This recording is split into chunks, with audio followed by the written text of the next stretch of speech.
So I'm consolidating all three models into the same update this once, just because they're all right in here and they're using the same method, so eventually they'll all have their own paint jobs and so on. But this is the Republic we're looking at, and I was dealt two severe setbacks on this one. The most obvious one you're looking at is the primary hull.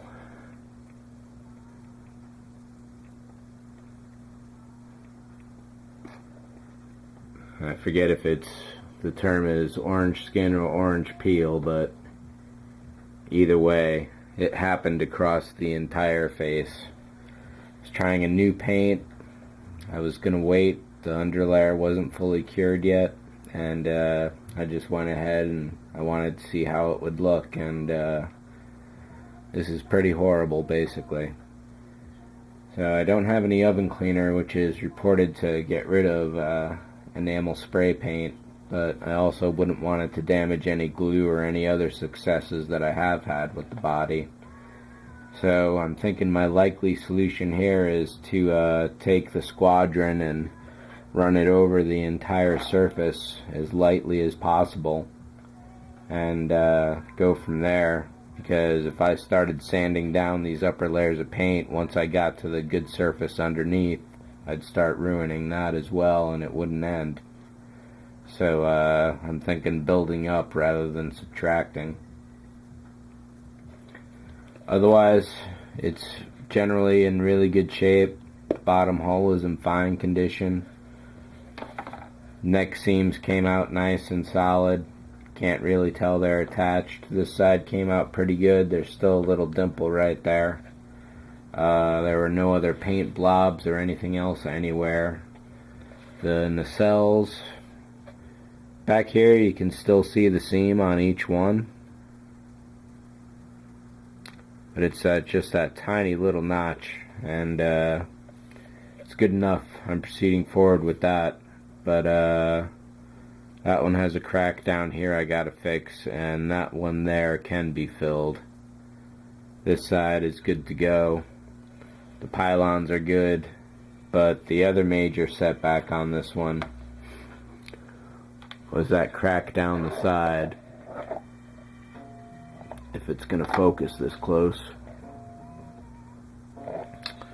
Well, it started just about my thumbnail size under there, so I pushed the entire thing out to see where the weak section was, and it covers from there to there basically. There's no point in trying to putty over it. It's not going to work. It's just always going to come back.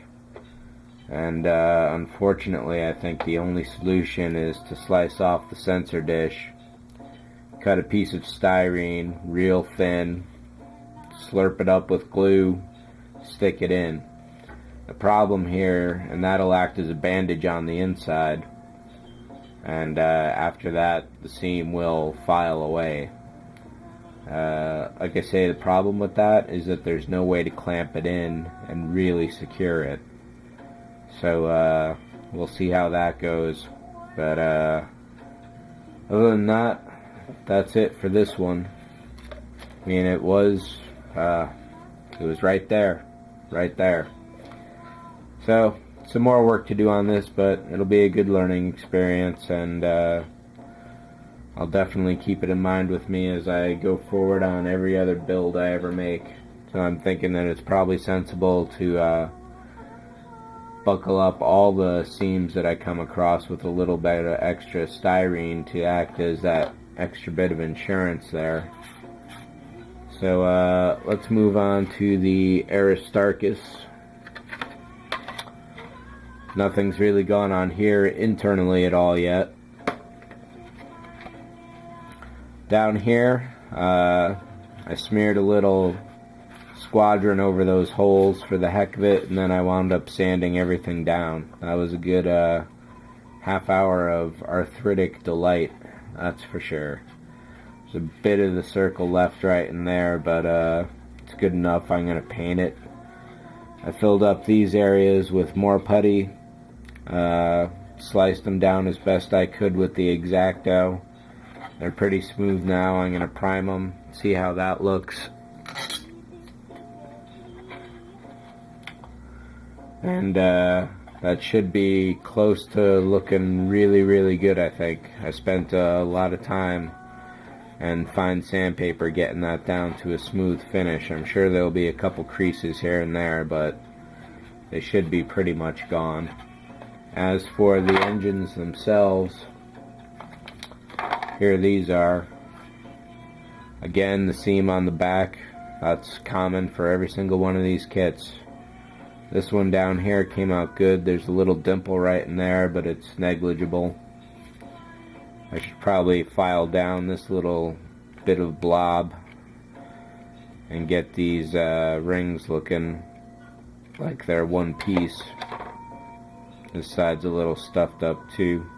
It's probably harder to tell on the video with all the speckling of the paint that's fallen on it. This is the engine I repaired. There's still some gap around the pylon base, but essentially this is as solid as new.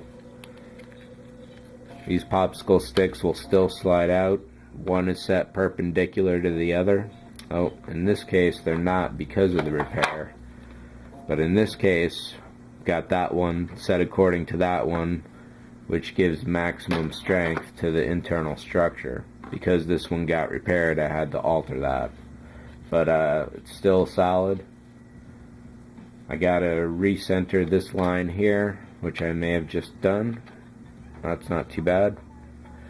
Gotta fix this up here. I did do the styrene bandage on this one, and this seam is still visible, but it's never gonna pop up again, so I know this trick is gonna work on the Republic. Not really any kind of seam down at this end. Got some filing off to do and some sanding down there, but a lot of this is going to be hidden inside the hull. So I've done more test fitting on this, and basically once I've got that held in there, it's not going to go anywhere.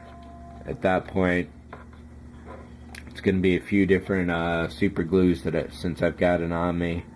The CA gel definitely underneath, and then coating it around with regular CA, and me sitting here with like this for probably half an hour. I'll have to put a TV show on or something. But once that happens, starts drying up, I can put some squadron in there to fill that up, and maybe even clay could work in this case, but I'll probably just go with the squadron, fill all that area up, fill up as much in there as possible. Maybe I'll even go with more CA gel in there to make it more solid. So again, once this one is set, I could almost do them simultaneously by holding them like this. But if one gets messed up, I don't want to ruin the other. So once these are in place, there's a good example of how they'll... it was an example of how the engines will inset or they'll droop.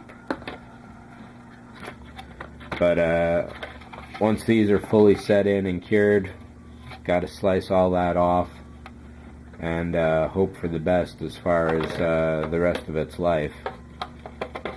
From there, I got to find the canister I'll use to make this. I've got the diameter printed out according to the ship size, so I just got to match like a Pringles can or something like that. Maybe even this can of air is the right diameter.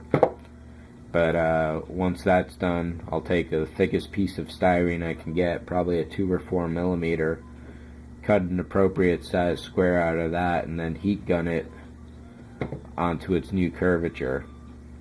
I've had some good accidents before heat gunning stuff, so this time I'll be sure to do that right. But that is it for the Aristarchus. Oh, the major last piece of work that's going to have to be done on this is